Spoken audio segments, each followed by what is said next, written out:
¿Te imaginas ser testigo de los últimos minutos de Jesús en la cruz? Hay un hombre en la historia que vio todo, desde el principio hasta el final. Su perspectiva cambió el curso de su vida y puede cambiar la tuya. ¿Quieres saber quién es y qué ocurrió? Quédate, porque esta historia bíblica nunca te la contaron de esta forma. Antes de continuar, recuerda que si te está gustando el contenido, puedes dejar un like y suscríbete para que no te pierdas los próximos capítulos. Sigamos.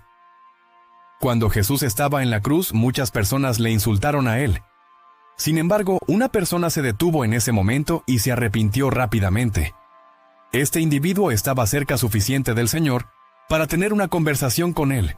Él ha sido llamado el tío penitente o el tío sabio. ¿Cómo sucedió esto? ¿Cómo este hombre acabó aquí con Cristo? Fue un día diferente a cualquier otro. A pesar de los esfuerzos de Pilato para liberar a Jesús, los líderes religiosos exigieron que se crucificara. Además, incitaron a un mob enorme entre la gente de los judíos en Jerusalén para el paso. Marca 15, 9-15. La gente se levantó y pidió a Pilato que hiciera para ellos lo que normalmente hace. ¿Quieres que te libere el rey de los judíos?, preguntó Pilato, sabiendo que era por desinterés que los líderes religiosos le habían enviado a Jesús. Pero los líderes religiosos se movieron la gente para que Pilato se liberara a Barrabás en lugar. ¿Qué debería hacer con el que llamas el rey de los judíos?, preguntó Pilato. «Crucifíalo», gritaban. «¿Por qué? ¿Qué crimen ha cometido?», preguntó Pilato, pero gritaban todo lo más fuerte. «Crucifíalo». Queriendo satisfacer a la gente, Pilato liberó a Barrabás. Él tenía a Jesús flotado y lo envió a ser crucificado. La gente exigió la liberación de Barrabás, indicando que prefieren tener un asesino que su Mesías. Pilato exigió su exigencia después de un tercer intento de liberar a Jesús y declarar su inocencia. Él dejó de Barrabás y surrendió a Jesús a su voluntad. Valoró la orden pública sobre la justicia y la expediencia sobre la justicia. Los otros espíritus hacen claro que a este punto Jesús había sido brutalmente golpeado y asesinado. Así que, a pesar del hecho de que un hombre condenado era usualmente forzado a llevar su cruce al lugar de la crucifixión, Jesús era aparentemente demasiado flaco para soportar la pérdida. Como resultado, los soldados forzaron a otro hombre, Simón, de Cirín, en la costa de lo que ahora es Libia, a llevar la cruz. Un gran público lo trasladó, incluyendo mujeres simpatizantes, a morir por él. Incluso en medio de su agonía, le avisó a ellos de no llorar por él, sino por sí mismos y sus hijos, en la luz del juicio impendiente de la nación por rechazar al Mesías. Cuando la tragedia comenzó, los que no tenían hijos serían considerados bendecidos porque no tendrían que testigar el sufrimiento de sus hijos. La crucifixión era un método común de ejecución usado por los romanos contra crímenes malvados, así que no es sorprendente que dos otras personas fueran a ser ejecutadas junto a Jesús. Junto con Cristo, el penitenciario y un segundo hombre fueron a ser asesinados ese día. Los soldados los llevaron al sitio de ejecución, a un lugar forzoso conocido como el Espíritu. Sin embargo, Jesús era de tipo. Mientras estaba siendo torturado hasta la muerte, Jesús se acordó de por qué vino, para abrir la puerta a la perdón divina para todos los que lo aceptarían. Llamó al Padre para perdonar a sus ejecutores también, porque no tenían ni idea de lo que hacían. Sin embargo, incluso cuando pedía la mericia por ellos, pedían su ropa, cumpliendo la profecía en el Salmo 22:18. Como los pecadores lo mojaron, intercedió por ellos, permitiéndolos arrepentir y ser salvados.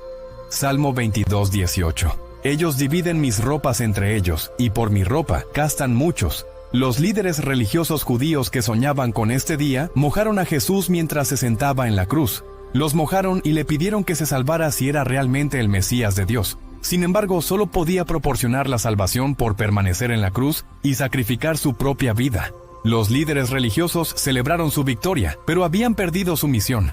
Incluso mientras se sentaba a morir, el Hijo estaba logrando la victoria que el Padre lo envió a lograr. Los soldados lo mojaron también. No tenían ni idea de las enseñanzas o ministerios de Jesús. Probablemente abogaron a cada criminal que fueron ordenados a ejecutar. En este caso, sin embargo, su mojada miró la inscripción que Pilato había ordenado para ser atrapado en la cruz. Este es el rey de los judíos. John 19:19-22. Y Pilato escribió un título y lo puso en la cruz. Y la escritura era, Jesús de Nazaret, el rey de los judíos. Este título luego leía a muchos de los judíos, porque el lugar donde Jesús fue crucificado era cercano a la ciudad, y fue escrito en hebreo, griego y latín. Luego le dijeron a Pilate, no escriba el rey de los judíos, sino que él dijo que era el rey de los judíos. Pilate respondió, lo que he escrito, lo he escrito. Sin embargo, lo que ellos mojaron fue verdad. El rey de los judíos y el rey de toda la creación se hundieron ante ellos. Estarán ante él de nuevo algún día, pero ese día estará sentado en un trono y dar su juicio. Lucas 23, 39, 43. Cuando Mateo y Mark mencionan a los crímenes crucificados con Jesús, reportan que estos dos los asesinaron, en Mateo 27, 44. Los ladrones también que fueron crucificados con él, cazaron lo mismo en sus dientes, en Mark 15, 32. Deje que Cristo, el Rey de Israel, descienda ahora de la cruz, para que podamos ver y creer. Y ellos que fueron crucificados con él, lo revivieron. Pero Luke nos dice algo más. Aunque ambos los crímenes empezaron por la misma carretera ese día, uno de ellos finalmente decidió tomar una ruta diferente. Ambos escucharon y vieron las mismas cosas, pero llegaron a conclusiones diferentes. Las palabras de los crímenes aquí revelan las diferencias entre los hombres. Primero, llegaron a conclusiones diferentes sobre quién era el hombre en el medio. El crimen rebelde se unió al público. Él gritó insultos a Jesús, ridiculando la idea de que era el Mesías. Luke 23, 36, 38. Los soldados también se unieron y lo mojaron. Le ofrecieron vinagre de vino y le dijeron, si eres el rey de los judíos, salva a ti mismo. Había una noticia escrita sobre él que le decía, este es el rey de los judíos. El hombre repentino, por otro lado, reconoció a Jesús como un hombre inocente que no había hecho nada malo y un rey a punto de ingresar a su reino celestial. Tu destino eterno es inextricablemente relacionado con tu comprensión de quién es Jesús. No puedes ser salvado a menos de reconocer que eres un pecador en rebelión contra y detrás de un Dios santo. Tercero, los dos hombres llegaron a conclusiones diferentes sobre lo que necesitarían ser entregados. El ofensor repentino simplemente quería la entrega de sus circunstancias en el mundo actual. Salvaos vosotros y nosotros, pedía de Jesús, es decir, salváosnos de morir. Pero el segundo ofensor comprendió que había algo más allá de sus problemas actuales. No importa cuántas cosas malas estaban en la tierra, una preocupación mucho más seria se esperaba. Un día todos debemos enfrentarnos a la eternidad, y a menos de tener un mediador, la vergüenza de Dios. Con un corazón repentino, este hombre reconoció a Jesús como el mediador que necesitaba. Jesús, recuérdame cuando vengas a tu reino. Podría ser que escuchar a Jesús pedirle a su padre que perdone a sus executores fue suficiente para que este hombre cambiara su mente sobre Jesús y colocara su fe en él. En el capítulo 23, 43, Jesús le respondió. En respuesta al arrepentimiento y la fe del hombre, Jesús declaró: según el Nuevo Testamento, todos los creyentes tienen el mandato de obedecer al Señor mediante el bautismo, unirse a los hermanos y hermanas cristianos en una iglesia local, y crecer como discípulos al buscar amar a Dios y al prójimo. Sin embargo, ninguna de estas cosas tiene el poder de salvar a una persona. Son actos de obediencia que brotan en respuesta a la obra redentora de Dios en nuestras vidas a través de Jesucristo. Cuando depositamos nuestra fe únicamente en Cristo, encontramos la salvación. Eso es precisamente lo que llevó a cabo este criminal. No tuvo la oportunidad de seguir al Señor en un camino de obediencia, aunque lo habría hecho si hubiera tenido la oportunidad de vivir. Sin embargo, hizo todo lo que estuvo a su alcance para reconciliarse con Dios. Más tarde, ese mismo día, aunque su cuerpo físico dejó de existir, su espíritu y su alma ascendieron al cielo junto al Rey Jesús, donde aguardan con esperanza la futura resurrección corporal de entre los muertos. Esto reafirma que los creyentes acceden a la presencia de Dios de manera inmediata tras la muerte. Lucas 23, 44, 46. Ya se acercaba el mediodía, y una oscuridad cubrió toda la tierra hasta las 3 de la tarde, porque el sol se ocultó y el velo del templo se rasgó en dos. Jesús clamó con voz potente: Padre, en tus manos confío mi espíritu. Y al pronunciar estas palabras, exhaló su último aliento. El ladrón en la cruz. Este hombre estuvo a un paso de la muerte y del abismo.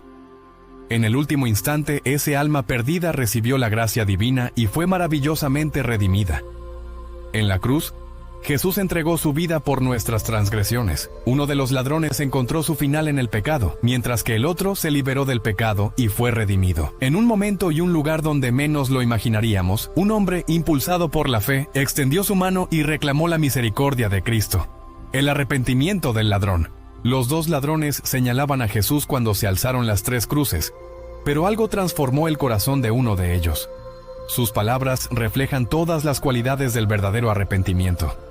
El arrepentimiento implica, en esencia, una transformación del corazón. Cuando una persona se arrepiente, experimenta un cambio radical. Lucas 23:40.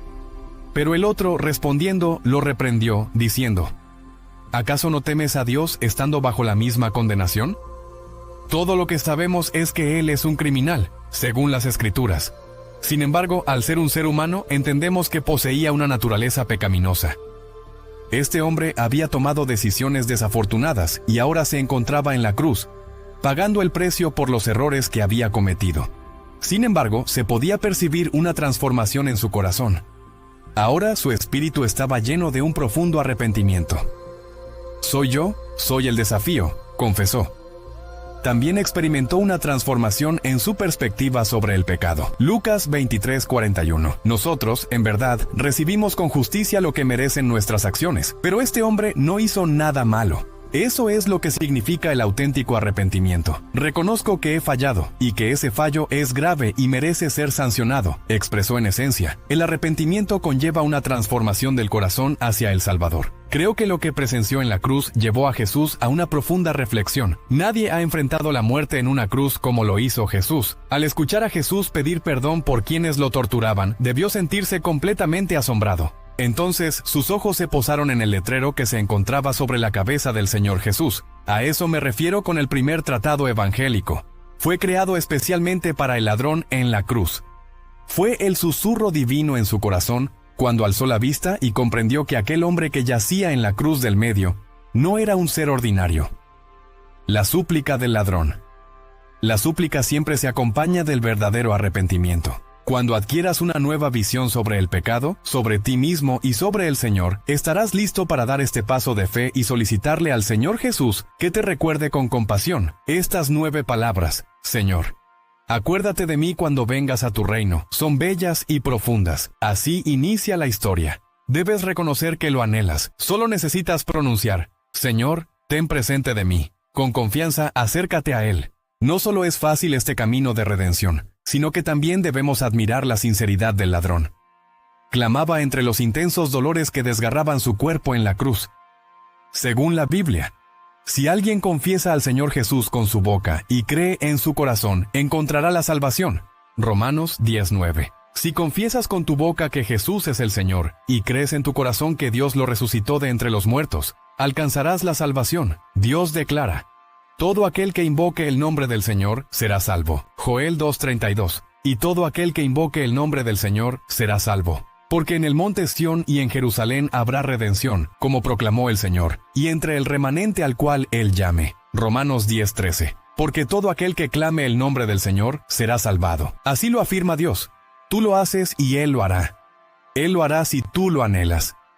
Eso es precisamente lo que Dios está comunicando. Allí se encontraba el ladrón en la cruz, lleno de remordimiento. Transformó su perspectiva sobre sí mismo, el pecado y el Señor.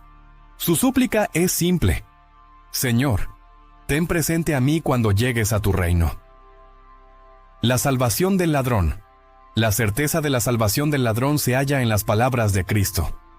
La súplica de este ladrón colocó a Jesús en el centro de 2 súplicas. Un ladrón lo había retado a liberarlos de la cruz. Jesús eligió asumir el costo. Jesús estaba afirmando su compromiso con la salvación de todos aquellos que la anhelaran. Jesús convocó a la salvación mientras estaba a mi lado en el paraíso.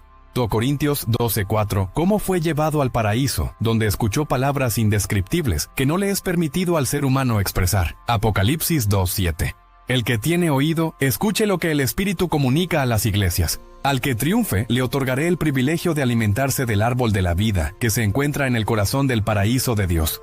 En la actualidad, cuando los creyentes dejan este mundo, entran de inmediato en la presencia del Señor. La Biblia nos enseña que estar ausente del cuerpo es estar en comunión con el Señor. 2 Corintios 5:8. Pero confiamos y más bien nos llena de alegría estar ausentes del cuerpo y presentes ante el Señor. No retrasemos la decisión. El arrepentimiento en el lecho de muerte es posible, pero no es lo más probable. Haga lo que hizo el ladrón en la cruz. Cuando se presentó la oportunidad, la supo aprovechar. La inquietud del ladrón por la maldad de su compañero al injuriar a Cristo fue el primer paso significativo en su camino hacia el arrepentimiento. El segundo paso fue un reconocimiento profundo de su propio pecado. En verdad, somos justos en la condena.